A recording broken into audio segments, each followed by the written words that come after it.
வணக்கம். வாழ்க வளமுடன், வாழ்க வையகம். உலகத்து மக்கள் அனைவரும் வாழ்வாங்கு வாழ வேண்டும், வளமாக வாழ வேண்டும், நலமாக வாழ வேண்டும்னு வாழ்த்துறோங்க. இப்போ மார்கழி 5வது பூ இன்னைக்கு மலர்ந்தாச்சு. சரி, இந்த தாமரை, அல்லி, ஆம்பல், செங்குவளை இதெல்லாம் தானா பூ அப்படின்னு கேட்டா இல்லை. மார்கழியில இன்னும் எத்தனையோ மலர்கள் இருக்கு. என்னெல்லாம்? ஊமத்தம்பூ, கொன்றைப்பூ, எருக்கம்பூ, அருகம்பில். இதெல்லாம் எப்படி அப்படின்னு கேட்டா சிவனுக்கு உகந்தவை. திருவெம்பாவையில தாமரைப்பூவை பத்தி நிறைய பாடியிருப்பார். ஆனா பரமேஸ்வரன் என்ன சொல்றார்? அந்த பூவெல்லாம் நீங்க வச்சுக்கோங்க, எனக்கு உங்க தலையில சூடாத பூக்களை மட்டும் என் தலையில சொருகிடுங்கிறார். எதெல்லாம்?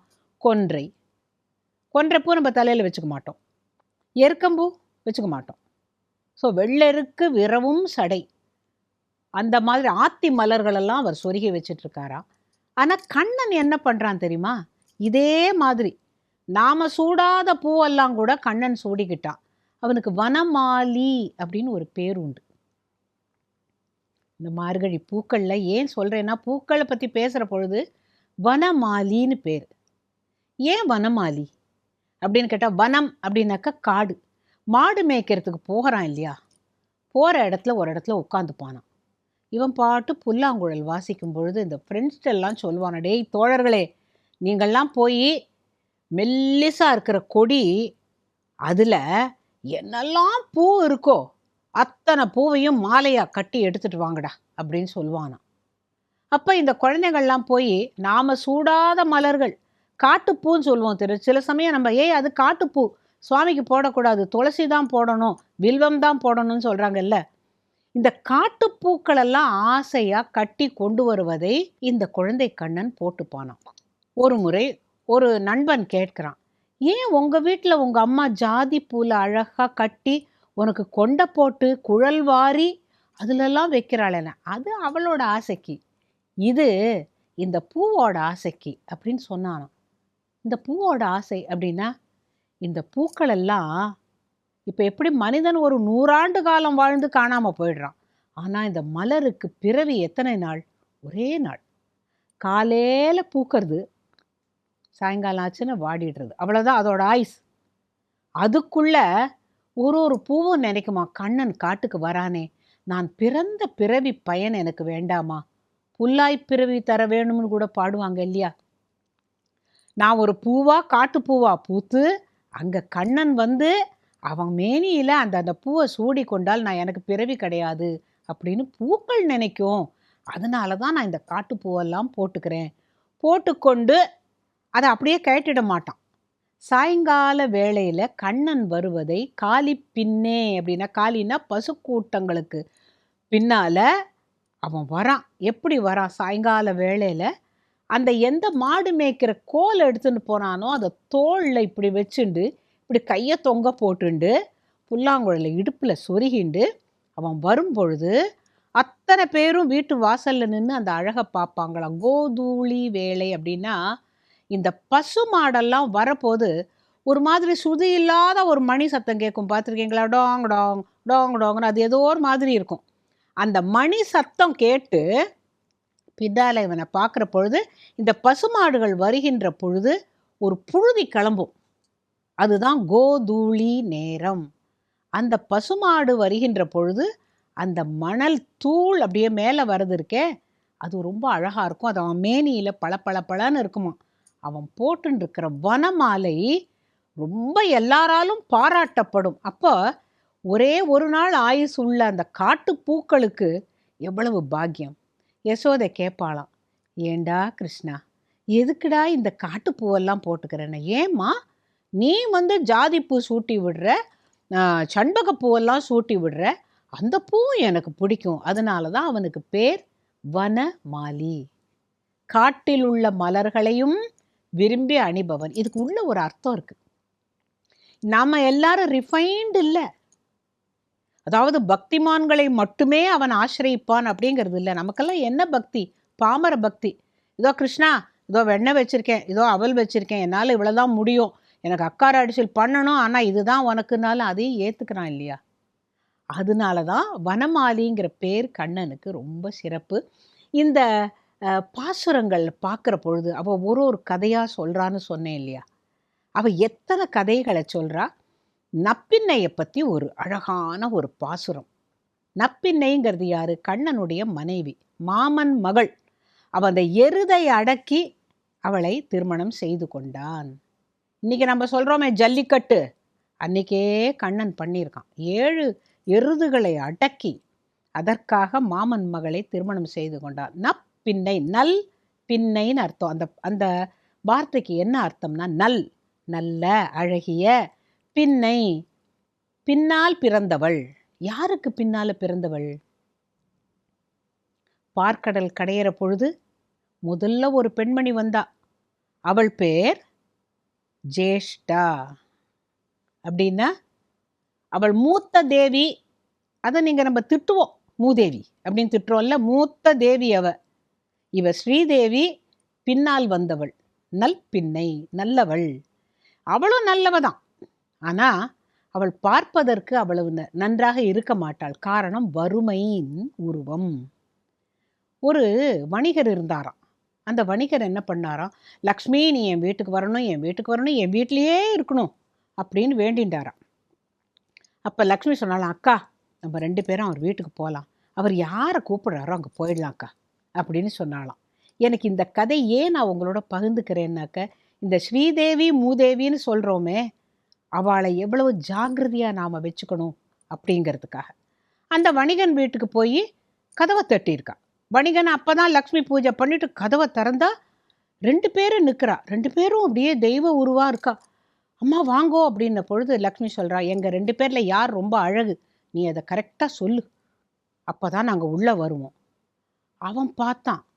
அப்போ தான் அவன் கெட்டிக்காரன் என்ன பண்ணான், கையை குப்பி, சரஸ்வதி நான் சரியாக பேசணும், நம்ம யாரான்னு நினைக்கிறோமா, நான் பேசுகிறேன் அப்படின்னு நினைக்கிறோமே தவிர, இறைவா என் நாக்கில் நீ இருந்து நான் நல்ல வாக்கியா பேசணும், நல்ல வார்த்தை பேசணுங்கிறது பெரிய விஷயம் இல்லையா, நான் சரியாக பேசணும், நான் 2 பேரும் தெய்வம் மாதிரி இருக்கா, நம்ம தப்பாக பேசிடக்கூடாது அப்படின்ன பொழுது அவன் என்ன சொல்கிறான், எனக்கு கொஞ்சம் அவகாசம் வேணும், நீங்கள் 2 பேரும் அதோ இருக்கே அந்த புளிய மரம் வரைக்கும் நடந்து போயிட்டு திருப்பி வாங்கோன்னு அவங்க 2 பேரையும் அவ்வளோ தூரத்துலேருந்து பார்த்து யார் அழகுன்னு சொல்கிறேன் அப்படின்ன உடனே அக்காவும் தங்கையும் சிரிச்சுக்கிறான்.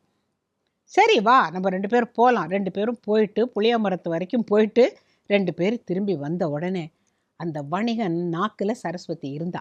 வந்த உடனே இந்த வணிகன் பார்த்தானா, கையை கூப்பிண்டு, அம்மா நீங்கள் 2 பேரும் போகிற அழகையும் வர அழகையும் பார்த்தேன், நீங்கள் யார் அப்படின்னு கேட்டபோது, நான் தான் லக்ஷ்மி. அம்மா நீங்கள் வரணும், இந்த வரப்போது நீங்கள் ரொம்ப அழகாக இருக்கே. நான் அப்படின்ன போது, அம்மா நீங்கள் திரும்பி போகிற போது அந்த இடை அழகும் அந்த சடை அழகும் உங்களுடைய நடை அழகும் உங்களோட அழகுக்கு ஈடே கிடையாது.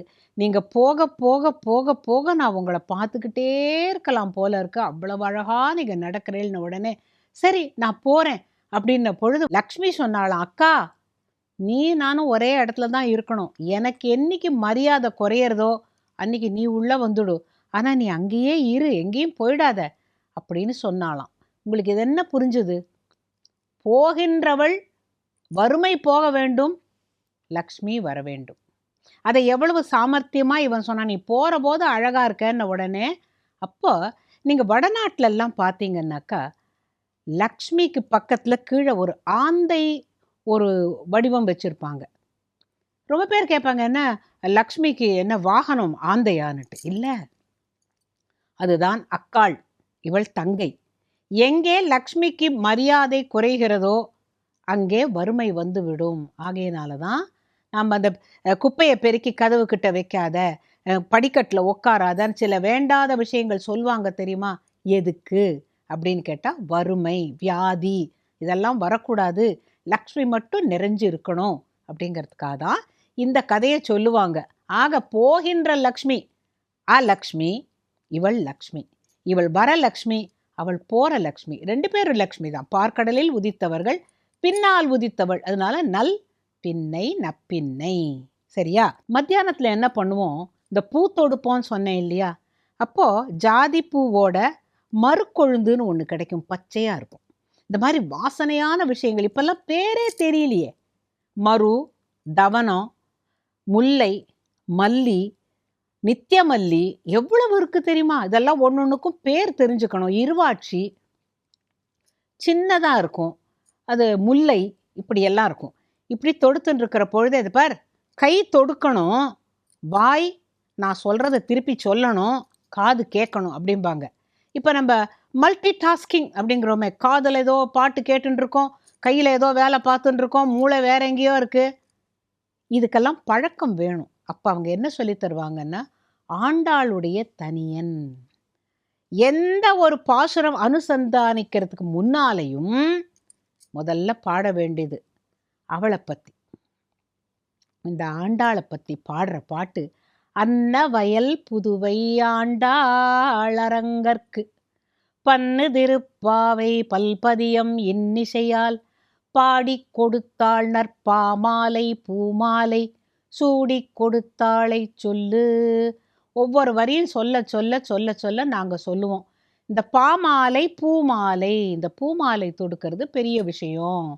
ஏன் பாட்டி, ஏன் அந்த பூமாலை தொடுக்கிறது பெரிய விஷயம் அப்படின்னு கேட்டால், அவள் அப்பா பூமாலை தொடுத்தாரா, அவள் குழந்தை தானே, சின்ன வயசுலேருந்து சுவாமியை பற்றியே பெருமாளை பற்றியே அவர் சொல்லி சொல்லி நான் கல்யாணம் பண்ணிண்டா பெருமாளைத்தான் கல்யாணம் பண்ணிப்பேன்னு அவள் மனசில் நிச்சயம் பண்ணிட்டான். அந்த வயசில் அவளுக்கு என்ன தெரியும்? அவள் கேட்டதெல்லாம் அந்த பெருமாளுடைய புகழ் தானே. அவன் என்ன பண்ணுவாளாம், அப்பா மாலையெல்லாம் சுற்றி வச்சிருக்கிற போது அதை எடுத்து போட்டு பார்த்து, நான் பெருமாளுக்கு சரியான ஜோடியா அப்படின்னு பார்த்துட்டு அப்படியே கழட்டி அங்கே வச்சிடுவாளாம். அவர் அதை கொண்டு போய் கோவிலில் சாத்திடுவார். ஒரு நாளைக்கு அவள் போட்டு பார்த்த பொழுது அப்பா உள்ள வந்து கோச்சுக்கிறார் பொண்ணை, இந்த மாதிரி பண்ணலாமா, அபச்சாரம் இல்லையா, உன்னுடைய கூந்தல்லாம் அதில் படலாமா, சுவாமிக்கு எப்பொழுதுமே சுவாமிக்கு வச்ச பூவை நாம் தலையில் வச்சுக்கலாம், நாம் பயன்படுத்தின பூவை எதுக்கும் எந்த தெய்வ காரியத்துக்கும் பயன்படுத்தக்கூடாதுங்கிறத நாம் புரிஞ்சுக்கணும். இதெல்லாம் அந்த கதைகள் சொல்கிற போதே நமக்கு புரியும்.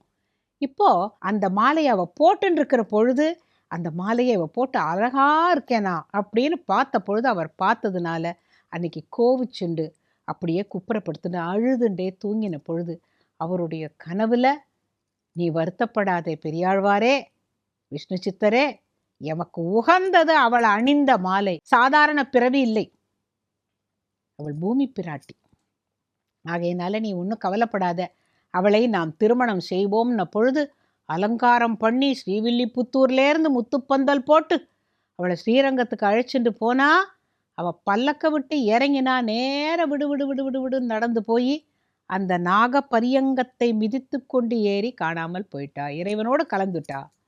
அப்பேற்பட்டவ ஆண்டாள். அவள் பாடின பாடல்களை நாம் பாடினோம்னா, சங்கொடு சக்கரம் ஏந்தும் தடக்கையன் பங்கைய கண்ணானை பாடேலோர் எம்பாவாய், அவனைத்தான் பாடணும் அப்படின்னு சொல்லியிருக்கா. ஏன் காரணம் என்ன? செங்கண் திருமுகத்து செல்வத் திருமாலால் எங்கும் திருவருள் பெற்று இன்புறுவர் எம்பாவாய், அவ வாழ்த்திட்டு போயிருக்கா. இதெல்லாம் திருப்பாவை, திருவம்பாவை, திருப்பள்ளி எழுச்சி, இதெல்லாம் யார் பாடினாலும் அவளுக்கு வாழ்க்கையில் இந்த மார்கழி மாதம் மட்டும் இல்லை, அவள் வாழ்கின்ற நாட்கள் பூரா நல்லதே நடக்கும் அப்படிங்கிறாப்புல. அதனால தான் அதெல்லாம் எங்களுக்கு சொல்லி கொடுத்த காரணம். இதை சொல்வதனால் போய பிழையும் புகுதருவான் நின்றனவும், நம்ம இது வரைக்கும் செஞ்ச பாவங்களும் இனிமே செய்ய போகிற பாவம் இது எல்லாமே தீயினில் தூசாகும். அப்படின்னா இதை விட என்ன வேணும்? ரிடம்ஷன் அப்படின்னு ஒரு வார்த்தை உண்டே, இதை விட நமக்கு என்ன வேணும்? நம்ம காப்பாற்றப்பட்டு விடுவோம். சரி, இதில் எனக்கு பிடிச்ச ஒரு பாசுரத்தை பற்றி இன்றைக்கி பேசணும். ஏன் உங்களுக்கு அது பிடிச்சதுன்னு கேட்டாக்க, அதில் விளையாட்டு பற்றி சொல்லியிருக்கோம். இங்கே திருவாசகத்தில் மாணிக்க வாசகர் என்ன சொல்வார், பெண்கள் எல்லாம் அம்மானை ஆடுவாங்களாம். மரத்தால் செய்யப்பட்ட பந்து அப்படி மேலே தூக்கி போட்டு ஜக்லிங் அப்படிம்பாங்களே, 3 பந்தை வச்சு மாற்றி மாற்றி மாற்றி உருட்டி உருட்டி ஆடணும். அது ஒரு சாமர்த்தியம். அப்போ பேசணும், அப்போ பாடணும். அதுபோல் இந்த பெண்கள் எல்லாரும் சேர்ந்து பூப்பந்து ஆடுறது. பூப்பந்துன்னா நல்ல பூக்களை எடுத்து தொடுத்து, அது உள்ளுக்குள்ளே ஸ்ப்ரிங்கெல்லாம் இருக்காது. இப்போ போடுற பந்துக்கு ரப்பர் பந்து மாதிரி எகிராது. இந்த பந்தை ஒத்தி ஓடுவா, இன்னொத்தி போடுவா, இன்னொத்தி நல்லா தூக்கி போட்டு ஓடி போய் பிடிப்பா. ஆனால் கீழே விழக்கூடாது. கீழே விழுந்தா அந்த பந்தை எடுக்க மாட்டாங்க. ஸோ இப்படி பூப்பந்து ஆடுறத ஒரு திருப்பாவையில் இப்போ ஆண்டாள் ஆடி இருக்கணும், இல்லாட்டா அவளுக்கு எப்படி தெரியும் இல்லையா? அவள் நப்பின்னை ஆடினதாக சொல்கிறா. எப்படி எனக்கு இது 18வது பாசுரம். இன்னைக்கு எந்த நாள் அதெல்லாம் நான் பார்க்கல. ஏன்னு கேட்டால் திருப்பாவைன்னு வரப்போது இந்த நாளில் இதுதான் பாடணுங்கிற கணக்கு இல்லை. ஒவ்வொரு நாளும் 30 பாடலாம். அதில் கந்தம் கமழும் குழலி, என்ன வாசனையான முடியை உடையவளே, உந்து மதகளிற்றன் ஓடாத தோல்வலியன் நந்தகோபாலன் மருமகளே நப்பின்னாய், கந்தம் கமழும் குழலி கடை திறவாய் வந்தெங்கும் கோழி அழைத்தனகான் மாதவி. அவ இயற்கையை எப்படி ரசிச்சிருக்கா. மாதவி பந்தல்னா அது ஒரு மல்லிப்பூ, கோழி கத்துறது, எல்லாரும் கிளம்புங்கோ எழுந்துருங்கோங்கிற மாதிரி. அங்க அந்த கதவை திறக்கிறதுக்கு சீரார் வளை ஒலிப்ப, அந்த பந்தார் விரலி உன் மைத்துனன் பேர் பாட வந்து திறவாய் மகிழ்ந்தேலோ ரெம்பாவாய்ன்னு சொல்றா. அவ கையில கண்ணாடி வளை நிறைய போட்டுன்னு இருக்கா. அந்த காலத்துல பெண்கள் கலகலப்ப நிறைய கண்ணாடி வளை போட்டுன்னு இருந்தா. அது சிலிக்கா, அதனால உடம்புக்கு நல்லது, பிளாஸ்டிக் இல்லை. இதெல்லாம் மண்ணிலேருந்து எடுக்கப்பட்ட சிலிக்கால பண்ற வளைங்கிறதுனால உடம்புக்கு நல்லது போட்டாங்க. இப்போ அதுல பந்தார் விரலி உன் மைத்துனன் பேர் பாட, பந்தார் விரலி அப்படின்னு கேட்டாக்க இந்த பூப்பந்தை ஆடுகின்ற அழகிய விரல்களை உடையவளே. சரி, இந்த பாசுரத்துக்கும் உங்களுக்கு பிடிக்கிறதுக்கு என்ன காரணம் அப்படின்னு கேட்டாக்க, இல்லை, இந்த 30 பாசுரங்கள்ல ராமானுஜர் அனுபவித்த பாசுரம் இது. எப்படி? ராமானுஜருக்கு திருப்பாவை ஜீயர்னு ஒரு பேர் உண்டு. காரணம், அவர் துறவரம் மேற்கொண்டு உஞ்சவிருத்தி எடுத்து வீதி வழியே திருப்பாவையே அனுசந்தானம் பண்ணிட்டு வருவாராம். ராமானுஜருக்கு திருப்பாவை ஜீயர்னு ஒரு பேர் உண்டு. காரணம், அவர் துறவரம் மேற்கொண்டு உஞ்சவிருத்தி எடுத்து வீதி வழியே திருப்பாவையே அனுசந்தானம் பண்ணிட்டு வருவாராம். வருகின்ற பொழுது அவருடைய குருவுடைய வீட்டு வாசல்ல இந்த பாட்டை பாடிக்கொண்டு நிற்கிறார். உஞ்சவர்த்தி அப்படின்னாக்க வீடு வீடா வரப்பொழுது அந்த வீட்டிலேருந்து கொஞ்சம் அரிசி போடுவாங்க, காலை அலம்பி நமஸ்காரம் பண்ணிட்டு போவாங்க. அதை வச்சு அவர் ஜீவனம் பண்றதுதான் உஞ்சவிருத்தி. அவரா கடையில போய் அரிசியெல்லாம் வாங்க மாட்டார். துறவிகள், அந்த துறவிகள்ங்கிற பொழுது கூட செங்கல் பொடிக்கூரை வெண்பல் தவத்தவர். செங்கல்னாக்க நல்ல அந்த செங்கலுடைய கலர் தானே காவி. வெண்பல் எப்படின்னு கேட்டால் அவங்க வெத்தலை பாக்கு போடக்கூடாது. அது எவ்வளவு அழகா அவளுக்கு தெரிஞ்சிருக்கு. செங்கல் பொடிக்கூரை வெண்பல் தவத்தவர் தங்கள் திருக்கோயில் சங்கிடுவான் போதந்தார்னு சொல்றாளே, என்ன எவ்வளவு அப்சர்வேஷன் இருந்திருக்கணும் அந்த சின்ன பொண்ணுக்கு பாருங்க. இப்போ இவர் பாடிக்கொண்டே வந்தபோது இவர் வரவும் அந்த வீட்டு அவருடைய மகள் அத்துழாய்ங்கிற பொண்ணு, அவ கை நிறைய வளை போட்டுண்டு இந்த கதவை திறந்து பார்க்குற பொழுது, அம்மா நப்பின்னை அப்படின்னு சொல்லிட்டு அங்கேயே மயக்கம் போட்டு விழுந்துடுறார். ராமானுஜர் நமஸ்காரம் பண்ணிவிடுறார். அப்பா அவருடைய குரு மூர்ச்சை தெளிவித்து சொல்றாராம், என்ன உந்து மதகளிற்றன் அனுசந்தானமோ அப்படின்னாராம். அப்படின்னா இந்த பாட்டை பாடுகின்ற பொழுது தனக்கும் அந்த எந்த பெண்ணை பார்த்தாலும் நப்பின்னையா தோணி இருக்கிற உணர்வு குருவுக்கு இருந்ததுனால அதையே ராமானுஜருக்கும் சொல்றார். ஓ அப்படின்னு சிரிச்சாராம். அது அத்துழாயின்னு எனக்கு அவருக்கு தெரியல, நப்பின்னைன்னு நினைச்சாராம். இது மனோபாவம். இப்போ இந்த மனோபாவத்தை எதுக்கு நம்ம சொல்லணும் அப்படின்னு கேட்டாக்க, நம்ம வாழ்க்கையில இருக்கோம்.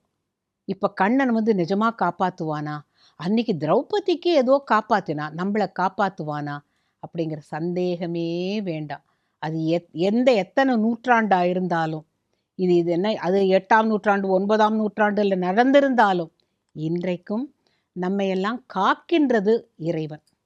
அந்த காக்கப்படும் பொருள் நம்ம கையில ஒன்றும் இல்லை. ஆனால் நம்ம நல்லதே செஞ்சு தீக்குறளை சென்றோதும், ஐயமும் பிச்சையும் ஆந்தனையும் கை காட்டி தர்மம் பண்ணுவோம், நேர் வழியில நடப்போம், நல்லதை சொல்லுவோம், இறைவன் நாமத்தை இதெல்லாம் தான் மார்கழி மாசத்துல உங்களுக்கு வேற வேலை இல்லாததுனால. அலுவலக வேலையை பத்தி நான் சொல்லலை. வேற எதுலையுமே மனசு போகாது. காலம்பரை எழுந்திருக்கணும், பஜனை பாடணும், கோயிலுக்கு போகணும், பிரசாதம் வாங்கணும், பூ தொடுக்கணும், இப்படியே இந்த நல்ல ஒரு கருத்துக்களோடு போகிறதுனால அந்த இறைவனை பற்றி சிந்தனை வேண்டும் அப்படிங்கிறதாக இந்த திருப்பாவையும் திருவெம்பாவையிலையும் அப்படித்தான். ஒன்னொன்னும் அவ ரொம்ப அழகா இருக்கும். புக்கு முகேர் என்னன்னு சொல்லியிருப்பா. எப்படின்னு கேட்டா, குளிக்கிற பொழுது இந்த பெண்கள்லாம் குளத்துல மெதுவா போய் இந்த காலை கொஞ்சம் வச்சு ஜில்லுன்னு இருக்கா அப்படின்னு பார்த்து இறங்க மாட்டாளாம்.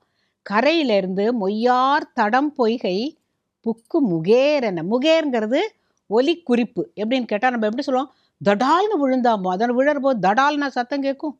தொபுக்கட்டீர்னு தண்ணியில குதிச்சான்னு சொல்றோம். அது என்ன தொபுக்கட்டீர்? அதுதான் முகேர். அப்படின்னாக்கா அங்கேருந்து தண்ணியில குதிக்கிறாளாம் அவ. அதை முதற்கொண்டு மாணிக்க வாசகர் பார்த்து இந்த பெண்களாவே தன்னை கருதி, ஆண்டாளை சுற்றி இருந்தவ எல்லாரும் பெண்கள் பாவை நோன்பு நூற்றார்கள். மாணிக்க வாசகர் தன்னை பெண்ணாக நினைத்து கொண்டு, எல்லா ஆழ்வார்களும் அப்படித்தான்.